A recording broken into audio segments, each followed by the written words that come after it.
Olá, olá. Ai, arrumando a câmera para conversar com vocês, começando mais uma live neste Instagram. Bom dia, sejam bem-vindos. Hoje é um assunto um pouquinho mais técnico, algumas perguntas que já foram feitas. Bom dia. Queria aproveitar para falar algumas coisinhas para vocês enquanto todo mundo termina de chegar por aqui.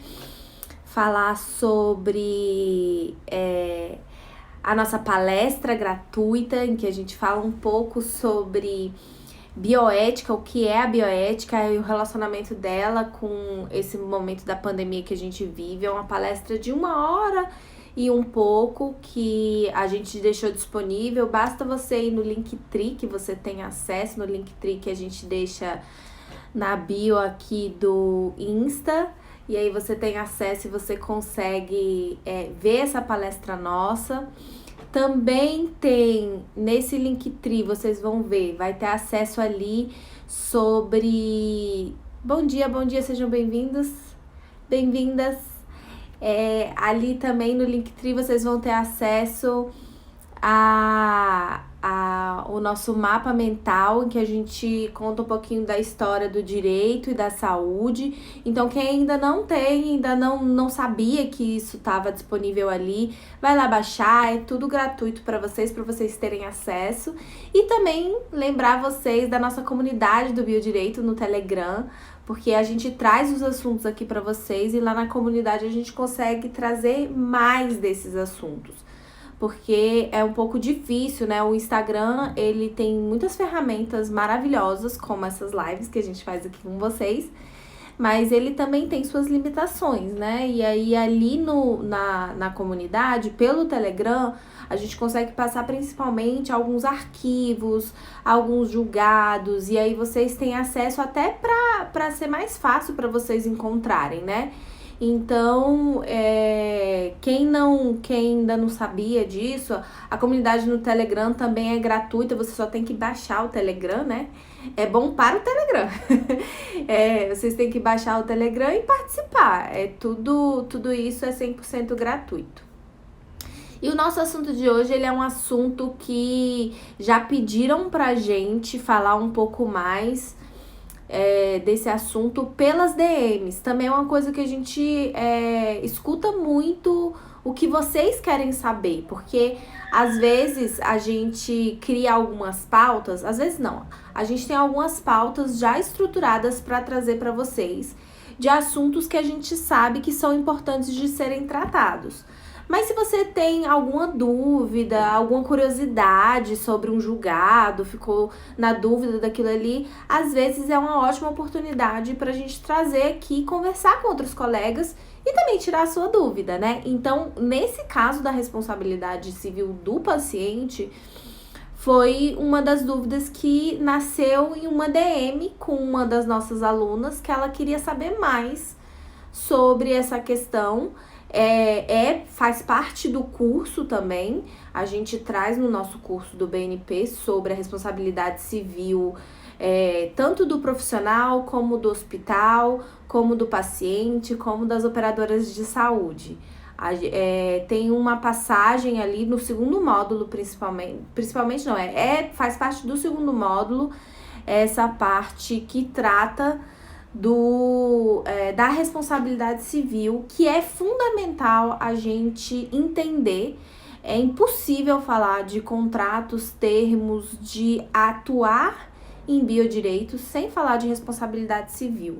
Eu lembro que quando eu e a Thaís a gente estava estruturando o curso para vocês, e a gente estava ali, a gente faz algumas reuniões de pauta, reuniões, né? Eu e a Thaís, a gente tem muitas reuniões internas de alinhamento. E quando a gente estava construindo o curso, a parte de responsabilidade civil, ela era uma aula. E aí eu comecei a escrever tudo que eu sabia que era importante de se tratar sobre responsabilidade civil e virou um módulo. Porque não tem como, gente. Existem algumas coisas a se tratar e umas especificidades da área da saúde que são fundamentais de levar para vocês. Então, esse segundo módulo eu abordo tudo que vem tratar sobre essas questões. E a responsabilidade civil do paciente, ela é uma tese que ela ainda é um bebezinho, ela ainda está se desenvolvendo, ela é pouco utilizada no judiciário e ela é muito complexa de ser tratada também, porque ela depende muito de elementos fáticos probatórios, mas ela já é utilizada sim no judiciário e é uma realidade, isso é inquestionável. Eu acho que existe algo que é simples de se enxergar, que é todos temos direitos e deveres.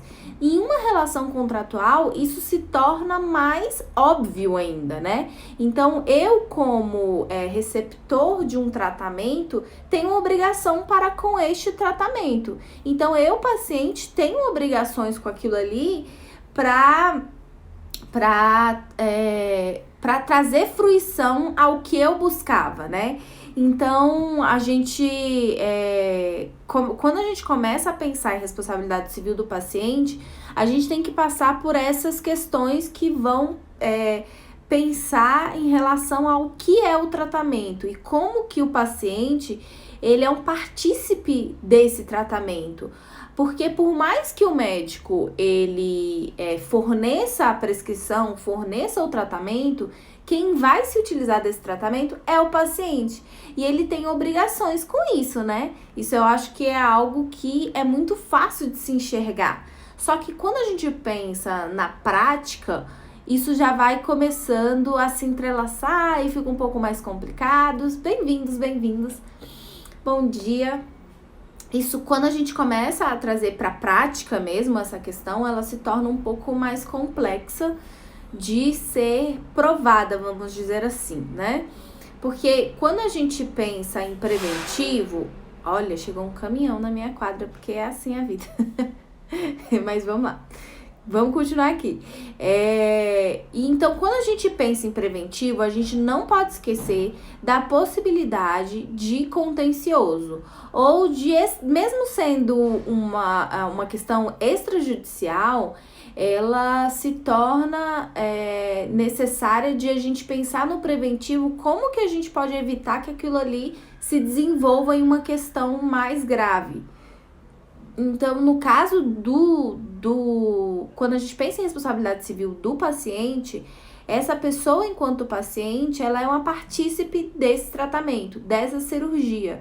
E ela precisa ser muito bem informada para ela ser uma partícipe, vamos dizer assim, correta daquele tratamento. Porque você só vai seguir aquilo que foi entregue a você. Ninguém é obrigado a saber, tecnicamente, principalmente, o que não é responsabilidade daquela pessoa. Então, eu vou trazer alguns elementos e aí eu queria lembrar algumas questões com vocês que são importantes para a gente falar sobre responsabilidade civil do paciente.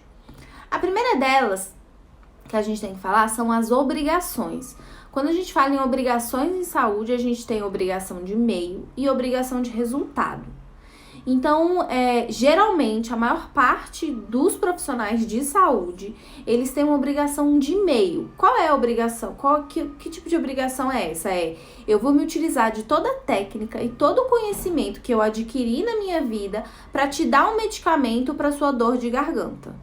Então, eu sei que você tá com dor de garganta, o tratamento antibiótico, e aí eu vou te dar esse tratamento aqui para você tomar, e você vai, de acordo com a sua biologia, tentar melhorar, tomando esse medicamento, tentar melhorar a sua dor de garganta.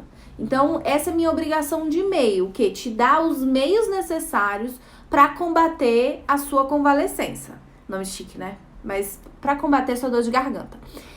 E agora a gente tem que pensar na obrigação de resultado. O que é a obrigação de resultado? O mais fácil de se pensar é quando eu vou fazer uma cirurgia plástica. A gente dá até esse exemplo. A gente dá esse exemplo lá no canal Bioéticas. Quem assiste o nosso YouTube, conhece o Bioéticas. A gente fala, eu quero o nariz da Jennifer Lopez. E aí eu vou no cirurgião plástico e falo, olha, meu sonho é ter o nariz da Jennifer Lopez, eu quero o nariz da Jennifer Lopez. E ele faz o nariz da Jennifer Lopez. Não quer dizer que o nariz da Jennifer Lopez vai ficar lindo em mim, mas ele tem a obrigação de resultado de me entregar o nariz da Jennifer Lopez, porque ele disse que ele podia fazer aquilo ali. Se ele disse que ele podia fazer aquilo ali, né? Também vai ter o cirurgião plástico que vai falar, amada, não vai ficar bom esse nariz em você. Eu vou fazer o melhor nariz que você possa receber. Inclusive, o mundo da estética, ele tem mudado muito para o contexto de trazer, de aumentar a beleza que você já tem. E tá travando? Ai, meu Deus. Como é que tá aí pra todos vocês? Será que é só na Andréia? Vocês estão me vendo? Tá tudo certo? Que hoje eu tô empolgada. Tá bom, vou continuar aqui. Eu acho que eu vou colocar no 4... Ixi, mãe. Pronto. Coloquei no 4G, que aí não tem problema nenhum. Ok, vamos continuar. Então, a obrigação de e-mail é essa, que eu entreguei o medicamento para melhorar a dor de garganta de alguém, ou fui fazer uma cirurgia porque tinha alguma outra questão ali que era necessária de ser tratada. Então, é uma obrigação de e-mail, e geralmente é uma obrigação de e-mail. Uma observação que eu acho importante, até falando sobre uma questão que a Thaís trouxe há alguns dias atrás, da diferença entre você atuar para um médico e para um cirurgião dentista. No geral, para o cirurgião dentista, o tratamento, a obrigação ela é de resultado, viu, pessoal? É bem duro com o cirurgião dentista essa questão de obrigação, porque o judiciário entende como uma obrigação de resultado o tratamento deles. E é o tratamento ortodôntico mesmo, porque eu, por exemplo, eu usei aparelho a minha vida inteira, gente. Eu fui aquela menina da escola que usava aparelho, era a Luciana. E aí, você tá buscando arrumar a sua arcada, não necessariamente porque você queria dentes bonitos, apesar que hoje em dia tem muito a ver com isso, e essa questão, inclusive, até de ortodontia, de tratamento dentário, é uma questão bem brasileira. É bem interessante a gente enxergar isso, mas isso são diferenças culturais. O fato é que quando você busca um tratamento ortodôntico, geralmente tem a ver com a sua mordida, que é melhor você vai ter mastigar melhor e tal. E ainda assim, a visão do judiciário é que é uma busca não apenas anatômica, como estética. Então, a obrigação é de resultado. E aí, para você tentar demonstrar que a atuação do cirurgião dentista ela é de meio, é bem mais complexa e vai depender muito do tratamento que foi ofertado. Mas, no geral, a obrigação é entendida como de resultado quando a gente fala de cirurgiões dentistas. O Fernando falou de cirurgia plástica, principalmente. Agora tem a interpretação de cirurgias plásticas, que elas podem ter, e aí vem algo que também às vezes as pessoas não sabem. Pode ter a natureza mista da cirurgia plástica, em que ela vai ser parte de meio, parte de resultado. Entendeu? Então, por exemplo, eu tive câncer e tô colocando próteses mamárias. Ela esse tipo de cirurgia, ela é parte de meio e parte de resultado. Então, isso já foi entendido também, foi até um julgado da Nancy Andrighi, bem importante, que mostrou que cirurgias podem ter essa dupla natureza. Agora, passado o entendimento do que significa obrigações, a gente precisa lembrar que o paciente também tem obrigações. E que tipo de obrigação vocês acham que ele tem no tratamento dele? É sempre uma obrigação de meio. O paciente ele não pode ser responsabilizado jamais por uma obrigação de resultado, ainda que o profissional da saúde tenha naquele tratamento ali uma obrigação de resultado. O paciente nesse tratamento ele vai ter sempre uma obrigação de meio. Isso é algo que as pessoas raramente abordam. Já vi julgado determinando como obrigação de meio, analisando pela responsabilidade subjetiva do médico. Olha, a gente tem que tomar cuidado para não confundir obrigação com responsabilidade subjetiva que tem o elemento da culpa, ok? A obrigação do cirurgião plástico, ele sempre vai ter a responsabilidade subjetiva. As pessoas acham que quando é um tratamento estético, a obrigação do médico se torna objetiva. A obrigação do profissional, ela nunca vai se tornar objetiva, ela vai ser sempre subjetiva. A diferença é que a culpa, ela pode se tornar presumida, entendeu? Então, quando a culpa se torna presumida, a responsabilidade continua existindo como subjetiva para aquele profissional da saúde. E ele pode ter uma obrigação de resultado e uma responsabilidade subjetiva. Uma coisa não independe da outra. Agora, claro que tudo que eu tô falando aqui com vocês são as correntes majoritárias. Vão ter sempre julgados e outros juízes que entendem de outra maneira. Geralmente, o que a gente traz para vocês são principalmente os entendimentos das cortes superiores, viu, André?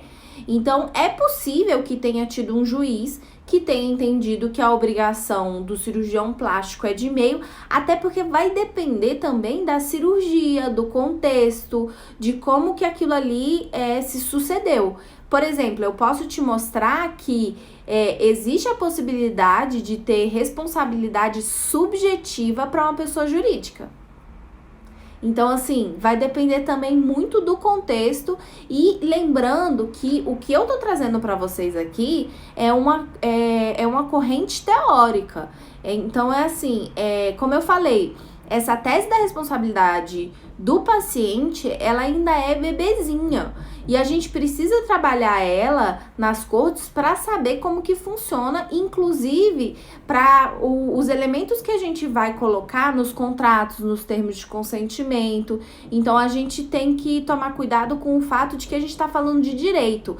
Nada é 100% uma coisa ou 100% outra coisa. O que eu trago aqui para vocês são geralmente os entendimentos mais comuns. Agora, você pode ter alguém que vai falar que tudo que eu falei aqui tá errado e que tem um professor XYZ com um livro que demonstra o contrário do que eu tô falando. Isso se chamam correntes. Direito é assim, tá? Mas nesse caso, a culpa presumida não seria para casos ineligendo? Não necessariamente. A culpa presumida, quando a gente fala em ineligendo, ela fica mais clara. E para quem não sabe, ineligendo é aquela culpa em que eu escolhi aquela pessoa e por isso eu tenho uma culpa presumida naquela situação ali. Então, por exemplo, no caso do hospital que tem o seu quadro de profissionais, eu selecionei aqueles profissionais para fazer parte do meu estabelecimento. E então eu elegi, né? Ineligendo, de eleger mesmo. Graças a Deus que a gente fala um idioma bem perto do latim, facilita pra gente entender essas coisas. Então, quando eu escolhi aquela pessoa ali dentro, eu posso ter uma culpa presumida. Mas foi exatamente o que eu te falei, André. Existem correntes. Então, assim, no geral, tanto que eu falei, né? Geralmente, a obrigação dos profissionais de saúde como um todo é de meio. E existe também um entendimento já mais consolidado de que quando a gente fala da parte estética, inclusive falando de cirurgiões dentistas, a obrigação se torna de resultado, ok? E aí a gente falando sobre responsabilidade civil do paciente, que é nosso assunto de hoje, a gente vai falar de uma obrigação que o paciente tem, que é uma obrigação de meio. Por quê? Porque ele vai auxiliar, a partir do entendimento que ele teve, o profissional de saúde naquele tratamento, para atingir o resultado esperado. Então, eu tô com dor de garganta. Aí o médico foi lá e prescreveu um antibiótico. Mas eu sou contra os antibióticos, eu acho que o antibiótico não vai resolver o meu vou usar um ótimo exemplo para vocês, né? Mas, continuando, eu acho que o antibiótico não funciona, não tomei o medicamento. Como é que a gente não consegue enxergar, nesse caso, que existe uma responsabilidade do paciente, uma obrigação do paciente de seguir esse tratamento, né? Então, é fundamental a gente saber que o paciente, ele é um partícipe necessário nos tratamentos. O exemplo que eu lembrei aqui para trazer para vocês é o caso do Steve Jobs. Eu não sei se vocês lembram, mas ele teve um câncer de pâncreas que é raríssimo. E no início do câncer dele, ele negou toda a medicina ocidental e entrou para um tratamento de outros tipos, tratamentos alternativos. E simplesmente abandonou. Eu não sou contra, ok? Fique claro, eu não sou contra tratamentos alternativos.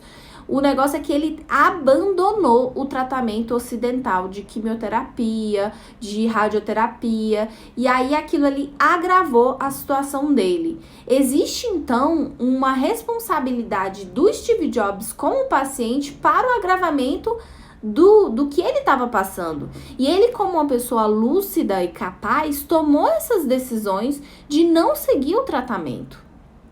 Né? Então a gente tá, claro que também tem esse recorte fundamental de ser feito, ok? Eu tô falando de pessoas maiores e capazes. Se a gente for falar de paciente menor, é todo um outro contexto. E capacidade jurídica mesmo, que eu tô falando aqui. Porque até outro dia eu falei pra vocês sobre autonomia, todo um outro debate. Vamos fazer um recorte só para facilitar, para eu trazer para vocês os elementos da responsabilidade civil do paciente, ok? Só para vocês saberem essa teoria. E aí, depois disso, a gente pode ir desvelando e trazendo questões para menores de idade, para incapazes, mas vamos pegar pessoas capazes. Então, está sendo gestada uma lei sobre direitos do paciente. Isso vai fortalecer a ideia de responsabilidade do paciente. Então, Andréia, sim, existe a lei 55569. Agora eu esqueci o número do projeto de lei. Mas sim, tem um projeto de lei que está correndo a passos largos. Parou porque pandemia, né? Pandemia, gente, a pandemia parou tudo no mundo todo, né? Mas sim, tem uma lei sobre direitos do paciente que vai tratar. Ela tem um viés muito mais sobre a proteção do paciente do que enxergar esse paciente como responsável. Até porque geralmente são os opostos. Se eu tenho um conselho de classe, por exemplo, que é o caso do Conselho Federal de Medicina, eu até falei para vocês daquela resolução que fala sobre objeção de consciência e recusa de tratamento.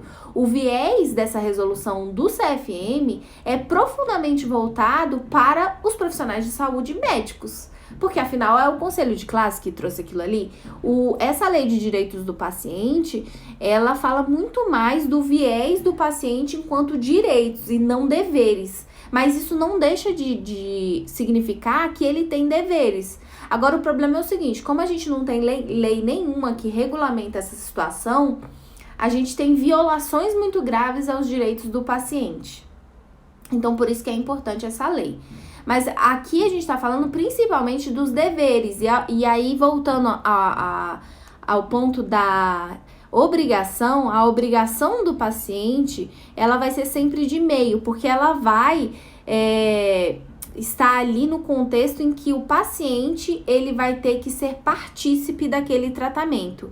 E aí, não importa o tratamento, se a gente está falando de um tratamento terapêutico ou estético, mas a obrigação do paciente vai ser sempre de meio. Então, por exemplo, eu quero colocar preenchedores e botox na minha testa. Eu sempre falo isso pra vocês, né? Mas eu quero colocar preenchedores e botox na minha testa. E aí eu fui num profissional X, não importa, e fiz esse tratamento. E ali o profissional de saúde, ele falou que tá tranquilo, pode ir sambar na avenida que vai ficar ok. E eu fui sambar na avenida, só que, geralmente, quando você coloca preenchedores e botox, você tem que ficar, você não pode pressionar, por exemplo, a sua boca ou o local que você colocou o preenchedor, não importa, eu pensei preenchedor na boca. Mas você colocou preenchedores nos lábios, e aí você não pode, por exemplo, dormir com o rosto, né, no travesseiro, porque pode ser que tenha um deslocamento daquela massa ali e fique deformada a sua boca por causa disso. Agora, eu, enquanto paciente, não tenho a obrigação de saber isso. Daí a importância do termo de consentimento e dos termos de pós-tratamento, pós-procedimento. Então, lembra que eu falei pra vocês que o profissional da saúde falou que eu podia sambar na avenida. Ali, a responsabilidade é do profissional que não me instruiu direito. Agora, vou mostrar o contrário pra vocês. O profissional me instruiu perfeitamente, falou que eu não podia tomar sol durante X horas, que durante X dias poderia ter possibilidade de sair o tratamento, de sair o preenchedor, acontecer alguma coisa ali.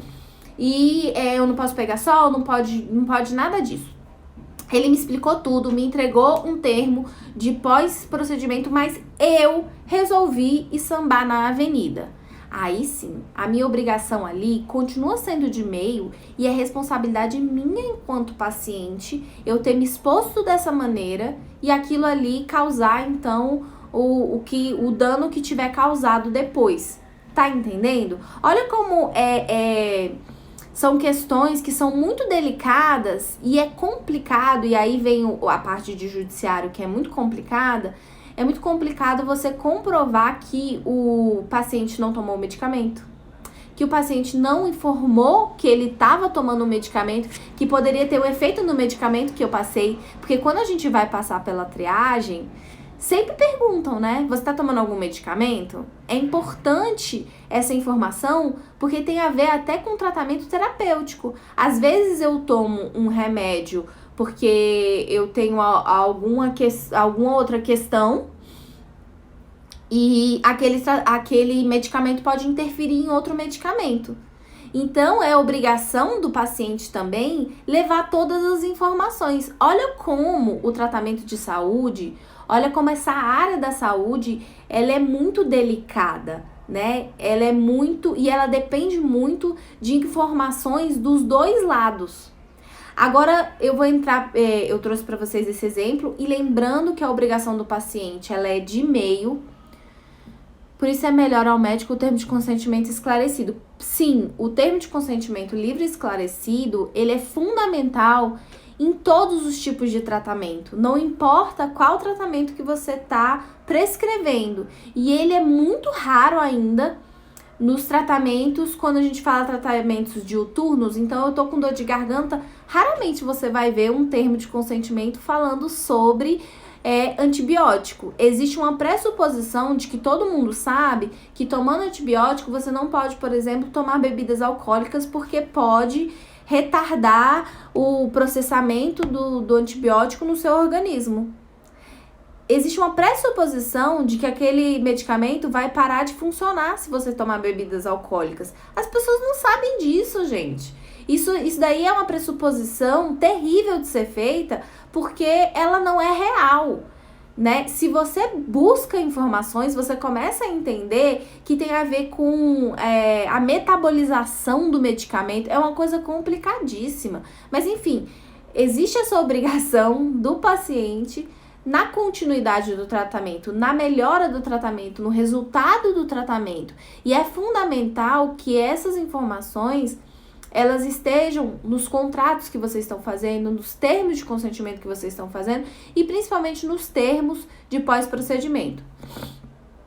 Para medicação, você indica termo de consentimento? Sim, e principalmente dependendo dos tipos de medicações que são prescritas, mais ainda. E sim, eu tô falando de, por exemplo, o medicamento tarja preta. A importância que existe de ter uma boa instrução para quando aquela pessoa começa a tomar um tipo de tratamento. E aí falando, por exemplo, a pessoa, ela não tem condições de entender aquele medicamento que ela vai tomar, daí a importância de existir um responsável, porque aquela pessoa então se torna incapaz para dar seguimento ao tratamento e inclusive quem se tornou responsável por ela saber os efeitos colaterais desses medicamentos para o tratamento ele fruir, né? É usado em procedimentos mais invasivos e normalmente são genéricos. Verdade, Aline. Os termos de consentimento, em geral, eles são muito mais genéricos, mas a gente tem visto uma mudança muito grande, principalmente forçada pelo próprio judiciário.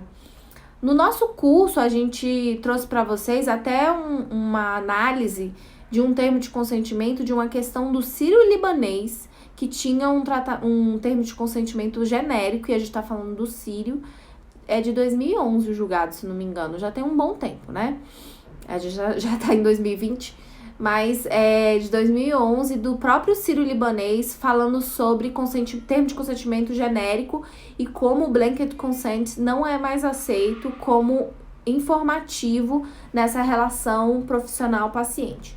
Mas continuando sobre a responsabilidade civil do paciente, a gente também precisa lembrar dos elementos que compõem a responsabilidade civil, e aí entrando no que acho que foi André, não foi? Que estava conversando comigo aqui isso. Com o André que estava falando comigo sobre responsabilidade objetiva e responsabilidade subjetiva. Agora a gente vai falar sobre essa questão no caso do paciente, porque eu acho muito interessante a gente trazer esses elementos. É bem fácil, só para lembrar para quem esqueceu um pouco dessa teoria da responsabilidade civil. A gente tem um ato, a gente tem um dano e eu preciso comprovar que esse dano está relacionado a esse ato, que é o que a gente chama de nexo de causalidade. Então tem 3 elementos: o ato, o nexo de causalidade e o dano. Você comprovando isso, você tem a responsabilidade objetiva. Geralmente a responsabilidade objetiva, ela é muito vista para estabelecimentos de saúde, pessoas jurídicas num sentido mais amplo. E principalmente era algo que não se tinha como entender de forma diversa no Código Civil anterior ao código que a gente tem agora de 2002. A responsabilidade sempre era objetiva. A mudança aconteceu com um novo Código Civil e principalmente com o Código do Consumidor, que a gente também não pode esquecer que a relação que a gente fala aqui, ela é consumerista. Apesar de que o Código do Consumidor ele é muito falho nessa relação de saúde, é a interpretação que se dá dentro do judiciário.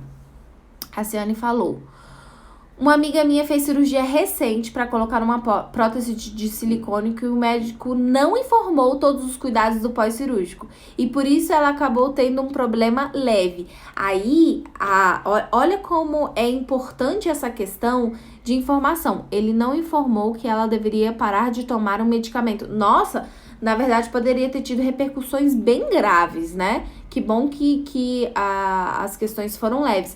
Mas a falta de informação leva a responsabilidade para o profissional, porque a capacidade técnica quem tem é o profissional. Então, sem dúvida nenhuma, essa responsabilidade ela vai ser entregue ao profissional. Agora sim, novamente, isso é muito importante ser pontuado com vocês. O que eu tô falando aqui, gente, são teorias, né? E quando a gente fala de teorias, a gente, por exemplo, no caso desse da Ciane, fica muito visível que o profissional, ele não informou para a paciente sobre o tratamento que ela deveria seguir.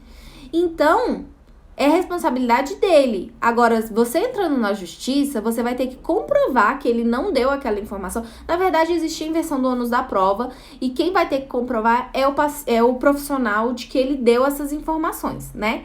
Porque a gente tem, como eu falei, é uma relação consumerista, tem a inversão do ônus da prova, o lado mais frágil é a paciente, a inversão acontece e vai então caber ao profissional comprovar de que ele deu todas essas informações. Quando a gente entra no judiciário, é muito mais complexo do que o que a gente fala aqui pra vocês de preventivo. Gente, meu nariz tá coçando muito. Desculpa.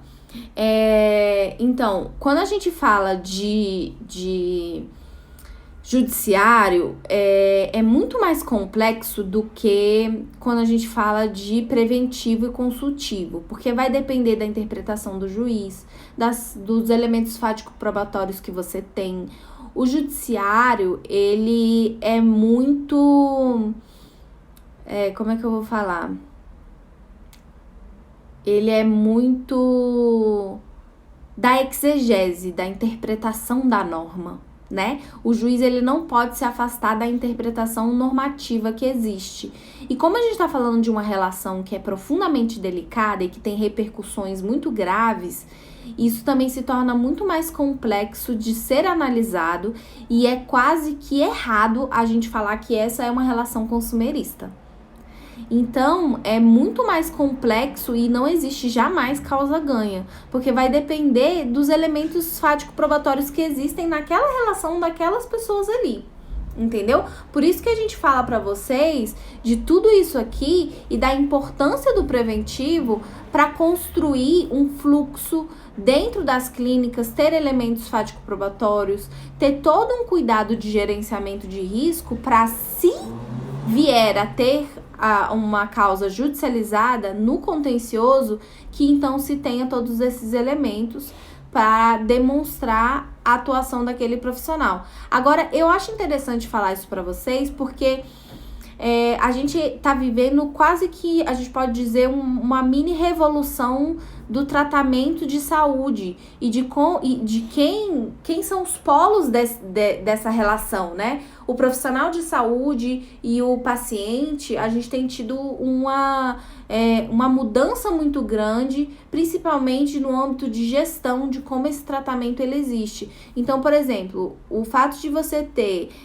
uma discussão de como vai funcionar a remuneração dos profissionais, fee for service ou fee for value, né? Então, essa mudança de remuneração também reconfigura essa relação. Você falar sobre colocar o cuidado centrado no paciente, que é um tipo de novo tratamento a ser imputado para o paciente como partícipe dessa relação e, inclusive, validando a própria teoria da responsabilidade civil do paciente.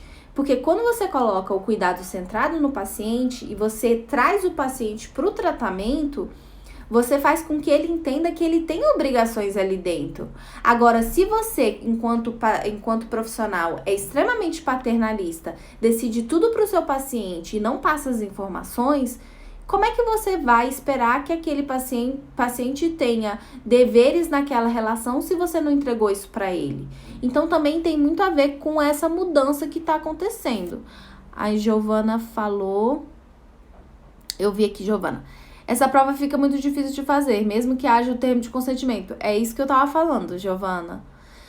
Por isso que a Giovana falou, por isso que eu entendo que quem tem que fazer o termo, mesmo em relação a medicamento, também. André, mesmo consumerista, o CDC determina que a culpa seja provada. Sim, aí eu vou falar sobre responsabilidade subjetiva, ok? O preventivo minimiza danos para todos. É verdade, Raquel. Tá bom, eu fui até responsabilidade objetiva. No caso da responsabilidade objetiva, não existe esse elemento que o André tava falando, que é da culpa, ok? A responsabilidade objetiva, geralmente, ela recai sobre instituições. E aí a gente tem, então, a responsabilidade subjetiva, que ela vai trazer um elemento extra, que é o elemento da culpa. E aí, então, todo profissional, e isso assim, novamente estou falando que é importante falar isso, a responsabilidade de todos os profissionais, em todas as atuações, vai ser sempre subjetiva. Ainda que a obrigação seja de resultado e ainda que seja um tratamento estético, a responsabilidade daquele profissional sempre vai ser subjetiva. E aí tem o elemento do ato, o nexo de causalidade e o dano. E aí existe o último elemento, que é a culpa. E aí esse elementozinho da culpa, ele é fundamental, e todo mundo lembra como, o que é culpa, né? Desculpa.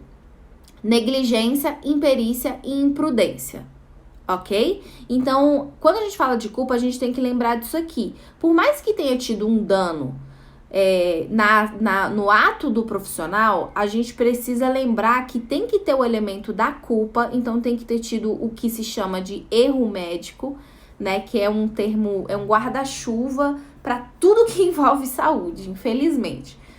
Quem sabe um dia isso muda. Mas tem que ter tido um erro, ou seja, tem que ter tido negligência, imperícia e imprudência para a gente, então, colocar a responsabilidade para aquele profissional arcar com os danos que ele causou. Se não tiver esse elemento da culpa, não tem como você responsabilizar o profissional por aquele ato. Então, por exemplo, o profissional agiu com todo o zelo possível no parto de um bebê, mas o bebê veio a falecer por causa do contexto todo ali que aconteceu. Então, a responsabilidade do profissional, existiu um dano, o bebê faleceu, aconteceu tudo ali, mas tem a ver com a situação em si, não com a incapacidade do profissional. Agora, existe também a possibilidade, até trouxe esse exemplo para vocês, de uma médica que, por causa dela, o bebê nasceu com sequelas e veio a falecer logo depois. E aí, claro que foi comprovado por perícia, tem todo um contexto. Agora, sobre CDC e culpa ser provado ou não, eu vou trazer em um outro momento, porque o debate nosso aqui é em relação à responsabilidade civil do paciente. E aí eu vou começar a entrar com vocês sobre, então, a culpa do paciente. A responsabilidade do profissional, ela é subjetiva, e a do paciente, ela também é subjetiva. Então, a gente tem que... Então, a obrigação do paciente é de meio e a responsabilidade dele, ela sempre vai ser subjetiva. E vai ter que ser comprovada a culpa do paciente. E aí, a culpa do paciente, a gente pode ter os mesmos elementos da negligência, imperícia e imprudência. Aí, eu até anotei aqui porque tem algumas coisas que vão ajudar vocês a enxergarem melhor. Então, a primeira delas, vamos entrar em relação à negligência, ou um bom exemplo é não atendimento à prescrição. Então, por exemplo, eu sou jogadora de futebol, só que não. Eu sou jogadora de futebol e aí eu lesionei minha coxa. Fui lá no profissional de saúde, ele me passou o medicamento, tive uma distensão do meu músculo da minha coxa. E aí ele me passou um medicamento e falou, olha, você tem que repousar por 10 dias. Por 15 dias. E tomar esse medicamento aqui, você vai ficar zerado. Você vai ficar zerada, ok? Ok, fui lá, tomei o medicamento e aí no 5º dia, tá tranquilo, tá sussa, não tô sentindo nada, passou toda a dor que eu tava sentindo. E aí me chamaram pra jogar futebol aqui na quadra, eu fui jogar futebol. Tinham 5 dias, mas a prescrição era que eu tinha que ficar o quê? 15 dias descansando, certo? E aí eu fui lá no meio do meu tratamento e fui jogar futebol. O que aconteceu? Voltou a doer minha coxa, voltei no médico. E aí a minha extensão aumentou. A distensão da minha coxa aumentou, a lesão ali. Aí o médico vira e fala assim, você jogou futebol, não jogou? Aí eu falo, doutor, jamais joguei futebol. Isso não tá... Eu não joguei, não. Mas eu tinha jogado, lembra? Eu fiz o quê? Eu abandonei a prescrição. E a prescrição aqui, que a gente pensa em prescrição, a prescrição com medicamento, né? Não é isso. A prescrição que eu falo é no sentido amplo de o que o médico prescreve pra você fazer. Então, envolve todo o tratamento, ok? E eu menti pro meu profissional de saúde. Eu falei que aquilo ali nunca tinha acontecido, que eu não joguei futebol, não. E aí que vem a dificuldade da gente comprovar a responsabilidade do paciente, gente. Porque como tem uma falta de compreensão completa do que é o tratamento, eu não trazendo a verdade pro profissional também dificulta ele de me dar o tratamento correto. Porque nesse caso, por exemplo, da distensão da minha coxa, do nada a minha coxa piorou. Então ele vai mudar o curso do tratamento se eu não contar a verdade. Peraí, então o tratamento que eu tava dando pra ela não tava funcionando. Eu preciso mudar o tratamento. E foi por causa de uma mentira minha. E existe então aqui o quê? Uma negligência que eu tenho comigo mesma em relação a esse tratamento. Mas existe a culpa aqui no caso do paciente, nesse caso que eu contei pra vocês, é uma negligência. Bem assim, paciente e cliente omitem e fica difícil de trabalhar, tanto no ramo médico como no nosso jurídico. Sim. Gente, olha, vai ser super normal vocês entrarem numa clínica, começarem a trabalhar com preventivo e de repente começar a pipocar coisa nova que você nunca imaginou. Ontem à noite, eu e a Thaís, a gente estava numa reunião e surgiram coisas que você, o quê? Faz a cara de que sabia tudo e fica assim, nunca tinha ouvido falar isso. Mas acontece. Então, esse é um bom exemplo de negligência no caso de responsabilidade civil do paciente. O segundo caso, imprudência. O caso de imprudência, a gente tem que lembrar que a negligência é uma não ação. você deixou de fazer algo. Então, eu deixei de seguir o tratamento, eu deixei de seguir a prescrição. A imprudência é uma ação afoita. Então, eu fiz alguma coisa errada, né? O que eu fiz? Por exemplo, eu parei, eu tenho um problema cardíaco. Gente, eu sempre uso meus exemplos, porque é melhor usar em mim mesma, né? Não tô gorando ninguém. Mas eu tenho um problema cardíaco. Problema de pressão. Pressão é o melhor. Eu tenho um problema de pressão e aí eu preciso tomar aquele medicamento. Super comum. Eu tava com a pressão alta, tava passando mal, muita dor de cabeça. Geralmente tem vários efeitos adversos à pressão alta, né? Então, você tem a sensação de que tem alguma coisa errada. Aí você começa a tomar o medicamento, passa esse sentimento, essas sensações que você teve. Só que isso não significa que a sua pressão está controlada. Ela está controlada porque você usa o medicamento. E aí eu deixei de tomar o medicamento. Eu abandonei o tratamento. Não precisa mais, porque eu não tô sentindo mais dor de cabeça, tô ótima, então eu paro de tomar o medicamento. Ou então eu tô com dor de garganta, e aí eu tinha que tomar 7 dias de antibiótico, eu tomo 5. 3. No terceiro dia, minha garganta tava ótima. Pra que eu vou continuar tomando esse medicamento? O tratamento são de 7 dias, amado. Entendeu? O tratamento são de 7 dias porque funciona em 7 dias. Você precisa tomar até o final. Você tem medicamentos de tratamento contínuo, como em relação à pressão, que você tem que continuar tomando. E aqui, quando a gente fala de responsabilidade civil do paciente, a gente tá falando o quê? De imprudência. Eu fui afoita. Eu parei de tomar o medicamento de pressão porque minha pressão tava ótima. Não tava acontecendo nada, mas tá ótima por causa do tratamento. Então, isso é uma responsabilidade do paciente de imprudência, de ele deixar de tomar, de abandonar o medicamento. Negligência é eu abandonar a prescrição.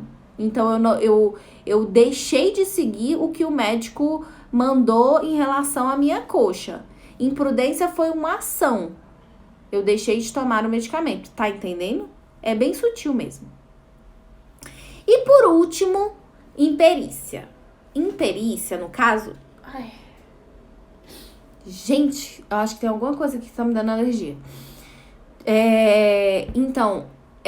Esse último caso, esse último elemento da culpa em relação à imperícia pro paciente, vocês vão sentir no coração de vocês. Por quê?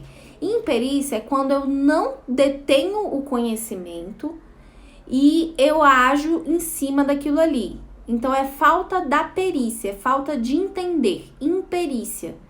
Imperícia para paciente, eu tô trazendo exemplos mais comuns, lembrando, né? Imperícia para o paciente é o quê? Automedicação. Quem aí nunca fez? Quem aí nunca fez, né? Uma automedicação, aquela assim... Estou com dor de cabeça há 3 dias, tomo o mesmo medicamento há 3 dias, né? Então, imperícia, ela é até muito complexa, porque a gente é muito acostumado a se automedicar. Hoje em dia, a gente tem muito acesso a tudo, né? E a automedicação, ela se tornou cada vez mais comum. Então, é nossa responsabilidade quando a gente tá usando, a gente já cria um tratamento, porque o amigo fez o tratamento, porque isso aqui funciona, porque a mãe indicou, e aí você começa a tomar o medicamento. Eu tenho me policiado, olha, Ciane, todo mundo tá rindo aqui, ó, a Priscila, eu sempre faço, a Ciane também eu faço, mas é raríssimo, eu evito remédio ao máximo, só tomo em caso de quase morte. A Vivi falando, sim, eu me automedico. É interessante essa dificuldade que a gente tem, né? Ó, tomar remédio para dor de cabeça é normal, mas não deveria. Tenho medo de quando precisar de verdade não fazer efeito. Ciane, então... É muito comum a automedicação e ela é quase que os medicamentos... como é que era, gente? Tem um nomezinho. Quando over the counter, né? Em português tem... Esqueci, desculpa, tá? Mas esses medicamentos over the counter, que é aquele medicamento que você vai na farmácia e ele tá no caixa, né? Tá ali no caixa, o Eno, não é bom usar, né, marcas, mas enfim, tá ali o Dorflex, o Eno, todos esses medicamentos, eles são medicamentos, pessoal. Mais do que isso, dependendo do medicamento que você toma, ele pode ter repercussões gravíssimas, né? Ele pode interferir em outros tratamentos.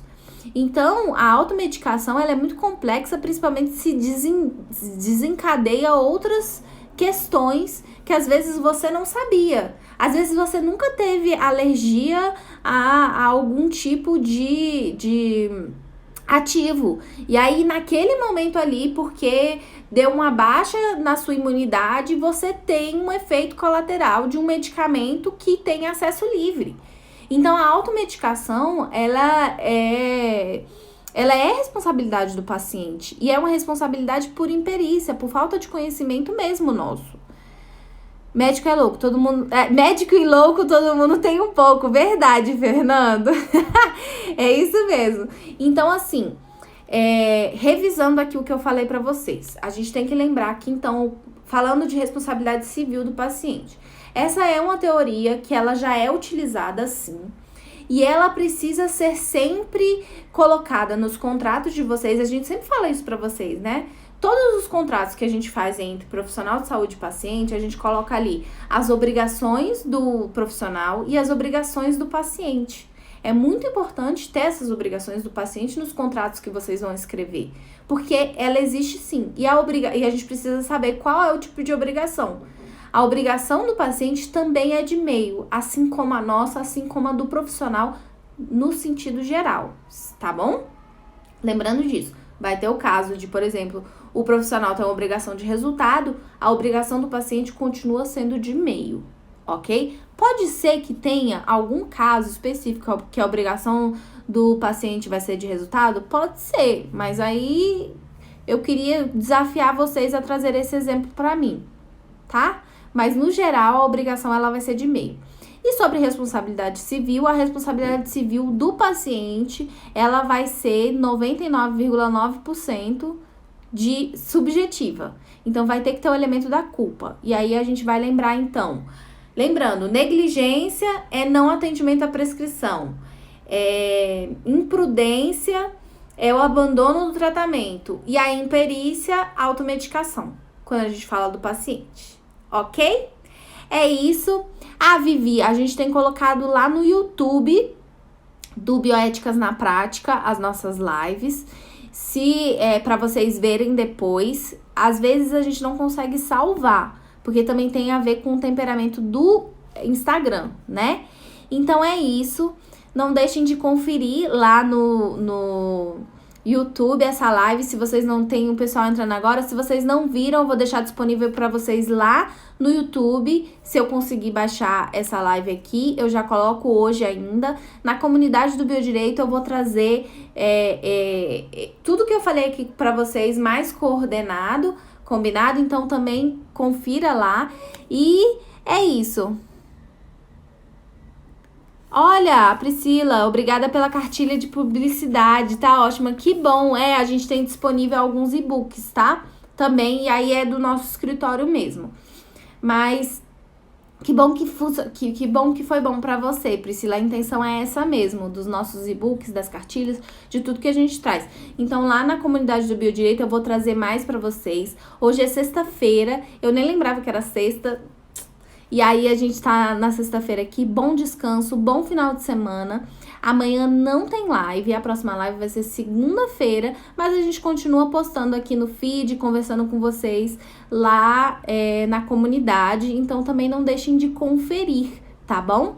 É isso. Semana que vem vão ter algumas lives, então se vocês quiserem acompanhar, fica de olho na minha rede, na da Thaís, que aqui no Bioéticas na Prática, a gente coloca mais conteúdo para vocês terem acesso. Se vocês quiserem ver lives nossas, geralmente a gente posta no nosso perfil pessoal, né? Com o nosso nome, tá bom? É isso, um bom final de semana e é isso. É uma corrente bem nova, né? Bem interessante mesmo, Fernando, é importante da gente saber. Segunda-feira tem mais live e amanhã tem mais post por aqui. Não deixe de engajar, de deixar seu like, de mandar pro amiguinho que tá perdido, que não sabe que isso existe. Tchau, tchau!